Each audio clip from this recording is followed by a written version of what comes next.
It's yours. How are you? I'm fine. Very good. How are you?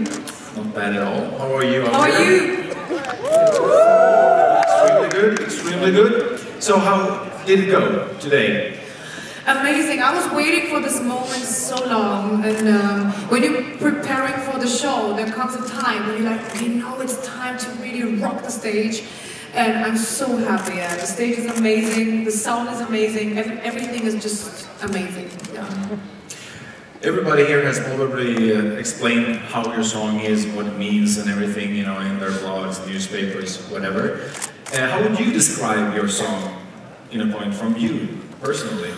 Personally, this is a song that I really try to sing about my inner feelings, about my inner world.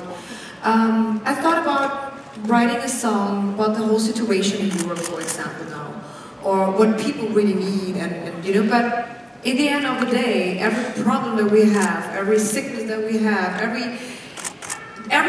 for everything, the solution is just pure love. But I didn't want to sing about, you know what, I love you and you love me. But I wanted to sing about the pure, just the feeling that it can change everything in a second. So it's really a love wave that can heal you, and this is what everybody's singing for, I think. How did the song come about? Iveta is the composer of the song, and she knows me very well since 7 years. And she's, oh, by the way, she's there. There she is.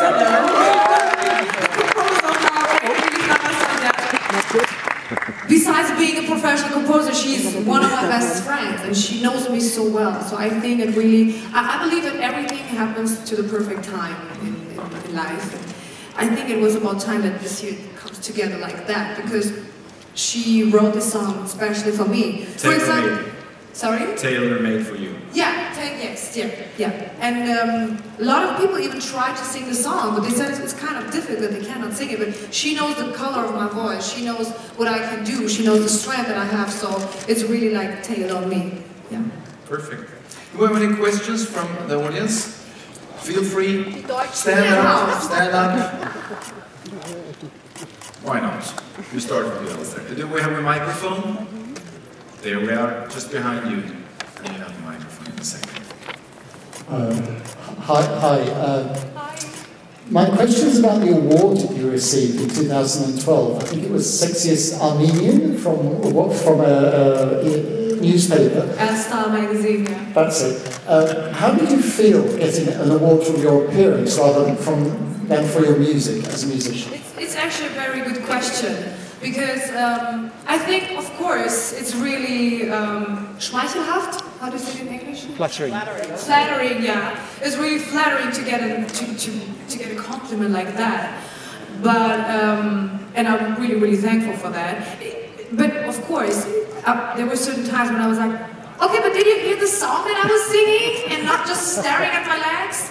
But on the other hand, I think I used that attention. It took me years, but I used that attention, so people really started to respect me also with my voice and the music, and they started to listen to it. So I think, yeah, it was a long road, but yeah, it was yeah.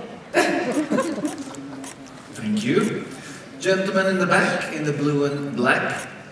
Stand up and state your name, please, and your media house. Hey, my name is Daniel. I'm from Eurovision Austria. Hello, Iveta. Hello. My question to you is, you participated in Germany in The Voice. Yes. So, compared to the experience in that time, how is it now to be a star in Armenia, and how did you develop? Oh, you know what? I was thinking about it when I stepped on the stage, because I was afraid. I was like, I remembered the moment when I stepped on the stage of The Voice. I was secure, and I was, you know, self-confident. But when I stepped on the stage of The Voice, my legs were shaking, and I thought that the same thing was going to happen here. But I realized just now, like 30 minutes ago, I realized, okay, I think there was a really good process of the last years, because from The Voice and now happened so much. I stepped on the stage, I was like, okay, I'm ready for this. I'm not afraid at all. So yeah, there is a process going on. Gentleman in the green, stand up, please. Thank you. Hello, Iveta. My name is Fernando Mendes. I'm with Radio International.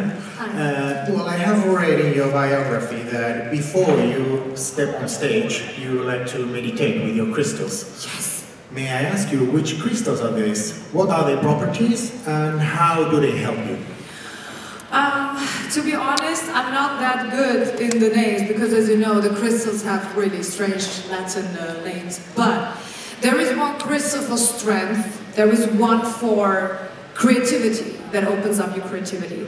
There is the rose one that's for balance and calmness.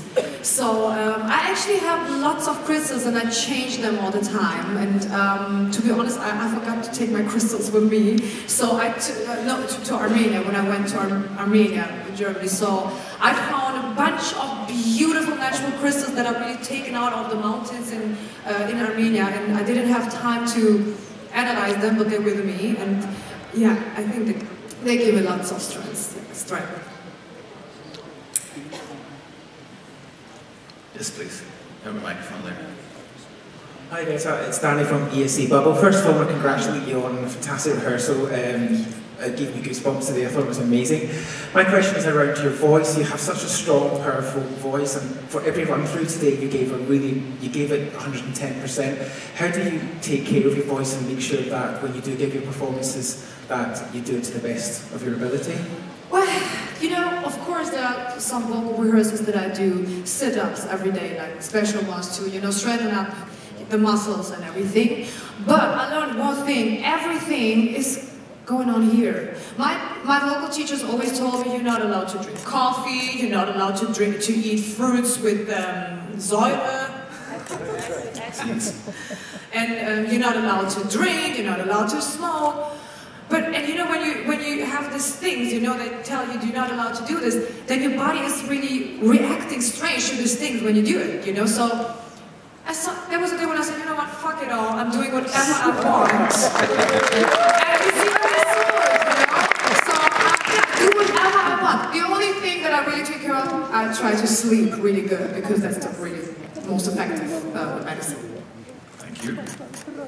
Over there in the back, can you stand up, please? Thank you. Iveta, Hassan Yusuf from Vision Magazine in London. Hi. I'm really impressed by the whole visual act you've got and your outfit.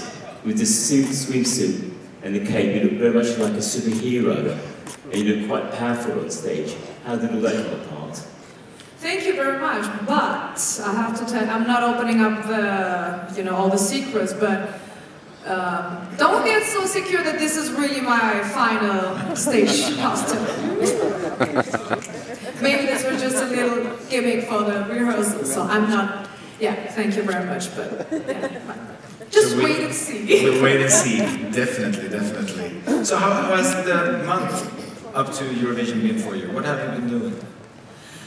We've been rehearsing and preparing and getting ready. I have to say, the whole team is so amazing. You know, we're like really positive and really like they're so in it. You know, everybody's taking his job serious. So we were so good prepared that I had so much time in the last weeks. I was like, okay, you know what? I cannot just sit and just rehearse. I mean, we rehearse still every day, but I had so much time that I started to record my album, and I wrote new songs, and yeah, I think it's same like sex, you know. If it's just feels so good when you write a new song, you know. That's how I feel about it. So I wrote a lot of songs in the last month. Besides sex, where do you find inspiration? Don't get me wrong. Traveling. I have a bunch of crazy friends all over the world, and right now we can't wait for the Burning Man Festival. Does anybody know the Burning Man Festival? Yeah, that's where I get inspiration from. So the songs you're writing now, where are they going? They're not about sex. No. Musically, where are they going? What type of style are you aiming for? If you know my song "Simple Like a Flower," it's in that style. It's a lot of live music, live band. I've got great musicians on my album from Copenhagen, from Austria, from Germany, Berlin, like really, really great musicians. And you know, I grew up with Lauryn Hill, A.G. Stone, and all this soul Motown sound, and I think you can really hear that in my music. You know, and the lyrics are very personal. I stopped, you know, thinking about, oh, you know what, the hook has to be like this because maybe this is something that the radio will play. No, I'm just really writing what I feel about it. This is really personal. Gut feeling. Yes, sir. Stand up, please, in the front. She will arrive in a split second with the microphone. Hi, my name is Farouk. I'm from Eurovision magazine in France, in Paris. Congratulations for your performance today. Your music, your song, is mixing actual music, it's very actual, and traditional Armenian music. Was it important for you to have this mix for representing Armenia to this contest? That's a good question, thank you very much. You know, it wasn't planned because, well, actually, it was in the beginning when we decided what kind of song we should take. We said, we don't want to put something Armenian in it because it has to be something Armenian. I think nobody wants to listen to something that you like force into the song. The zurna part, it's an old Armenian instrument, came so naturally. And I think if you put these elements in it on the right way, then everybody will like it. You know, I think it's interesting to put an ethnic part in it. Like, I got a lot of people telling me, oh, you know, the instrumental part is so impressive. So I think we did a right job. It's not too much, it's really tasteful. So, yeah. So I'm happy that it came out like this. Yes, sir. I'll just ask before she arrives.